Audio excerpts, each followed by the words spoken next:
Engineering first phase లో 77,561 మందికి సీట్లు కేటాయించారు. అటు ఆప్షన్లు ఇచ్చినప్పటికీ 16,793 మందికి సీట్లు లభించలేదు.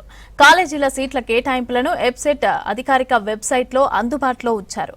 అటు బి కేటగిరీ సీట్లను భర్తీ చేసుకునేందుకు కాలేజీలకు ఛాన్స్ ఇచ్చిన ఉన్నత విద్యామండలి అడ్మిషన్లు ఆగస్టు 10 నాటికి కంప్లీట్ చేయాలని స్పష్టం చేసింది. బి కేటగిరీలో అడ్మిషన్లు పారదర్శకంగా చేపట్టాలని సూచించారు.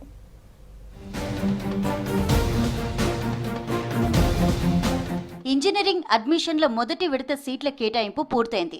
కౌన్సిలింగ్ ఫస్ట్ ఫేజ్ సీట్ల కేటాయింపు వివరాలను ఉన్నత విద్యామండలి రిలీజ్ చేసింది.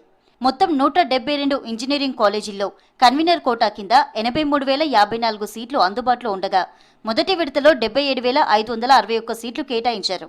మొత్తం 5,493 సీట్లు ఖాళీగా ఉన్నాయి. ఆప్షన్స్ ఇచ్చినప్పటికీ 16,793 మంది అభ్యర్థులకు సీటు లభించలేదు. అటు ఈడబ్ల్యూఎస్ కోటా కింద 6,083 మంది అభ్యర్థులకు సీట్లు కేటాయించారు. 100% ప్రవేశాలు పొందిన కాలేజీల సంఖ్య 82. కాగా వీటిలో 6 యూనివర్సిటీలు, 76 ప్రైవేట్ కాలేజీలున్నాయి. ఈ ఫలితాలను ఎబ్సెట్ అధికారిక వెబ్సైట్లో అందుబాటులో ఉంచారు.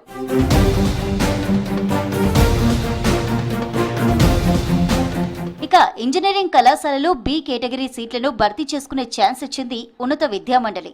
ఈ సీట్లకు సంబంధించి అడ్మిషన్లు ఆగస్టు 10 నాటికి కంప్లీట్ చేయాలని హయ్యర్ ఎడ్యుకేషన్ స్పష్టం చేసింది. కన్వీనర్ కోటా కింద 70% సీట్లను ప్రభుత్వం కౌన్సిలింగ్ ద్వారా భర్తీ చేయగా మిగిలిన 30% బి కేటగిరీ ద్వారా భర్తీ చేయనున్నారు అధికారులు. డొనేషన్ల పేరుతో 6 నుండి 16 లక్షల వరకు బి కేటగిరీ సీట్లకు కాలేజీల యాజమాన్యాలు వసూలు చేస్తున్నట్లు ఆరోపణలున్నాయి. నోటిఫికేషన్ రాకముందే పలు కాలేజీలు సీట్లు అమ్ముకోవడం విద్యార్థులను ఆందోళనకు గురి చేస్తుండటంతో ఈసారి ముందుగానే బి కేటగిరీ సీట్ల భర్తీకి నోటిఫికేషన్ రిలీజ్ చేసింది ఉన్నత విద్యామండలి.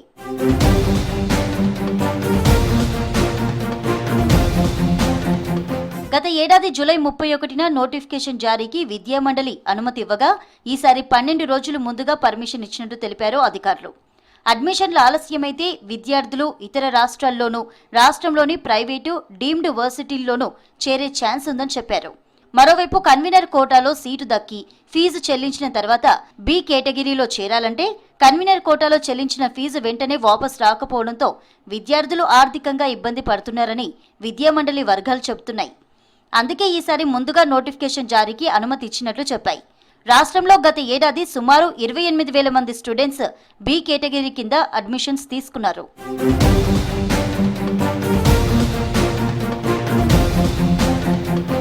గతంతో పోలిస్తే ఈసారి ముందుగానే అన్ని రకాల సెట్స్ పరీక్షలు పూర్తి చేశామన్నారు ఉన్నత విద్యామండలి చైర్మన్ బాలకృష్ణారెడ్డి. ఇంజనీరింగ్ కౌన్సిలింగ్ లో విద్యార్థులకు ఎటువంటి ఇబ్బందులు లేకుండా ముందుగానే మాక్ కౌన్సిలింగ్ నిర్వహించామన్నారు. విద్యార్థుల ప్రయోజనాలను దృష్టిలో పెట్టుకుని బి కేటగిరీ సీట్ల నోటిఫికేషన్ ముందుగా ఇచ్చామన్నారు. అయితే కాలేజీల యాజమాన్యాలు పారదర్శకంగా బి కేటగిరీ సీట్లను భర్తీ చేపట్టాలన్నారు ఉన్నత విద్యామండలి చైర్మన్ బాలకృష్ణారెడ్డి. ఇంజనీరింగ్ సీట్లు 70% ఏమో మనకు కన్వీనర్ కోటాతో ఫిలప్ అవుతాయి. 30% ఏమో బి కేటగిరీ అంటే మేనేజ్మెంట్ కోటాలు ఉంటాయి. వాటికి సంబంధించినటువంటి ఈ యొక్క 10th ఆగస్ట్ లోపల పూర్తి చేయాలనేటువంటి ఇన్స్ట్రక్షన్స్ విడుదల చేయడం జరిగింది. అయితే ఈసారి గతం కంటే పోలిస్తే మేము ముందుకు ఇవ్వడం జరిగింది. ఎందుకంటే కొన్ని ఈ మేనేజ్మెంట్ కాలేజీల పైన కొన్ని విద్యార్థి సంఘాలు అనుకోండి కొందరు ఆరోపణలు ఏంటంటే వాళ్ళు ఎక్కువ టైం ఇవ్వట్లేదు అనేది ఒకటి. ఈసారి కూడా ఇంజనీరింగ్ కౌన్సిలింగ్ లో గతంలో లాగే ఎక్కువ శాతం మంది స్టూడెంట్స్ కంప్యూటర్ సైన్స్ కోర్సులకే ప్రాధాన్యత ఇచ్చినట్టు చెప్పారు అధికారులు.